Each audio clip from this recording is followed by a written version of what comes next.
જય શ્રી કૃષ્ણ। આજે રવિવારની વહેલી સવારે અંત્રોલી પાંજરાપોળ મધુવંશેડમાં વૈષ્ણવ ગૌ સેવા પરિવાર દ્વારા ખૂબ સરસ ગૌ માતાની સેવા કરવામાં આવી।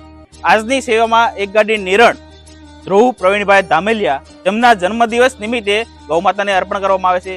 તેમને જન્મદિવસની ખૂબ ખૂબ હાર્દિક શુભેચ્છા।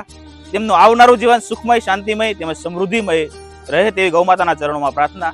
જય શ્રી કૃષ્ણ, જય ગૌ માતા।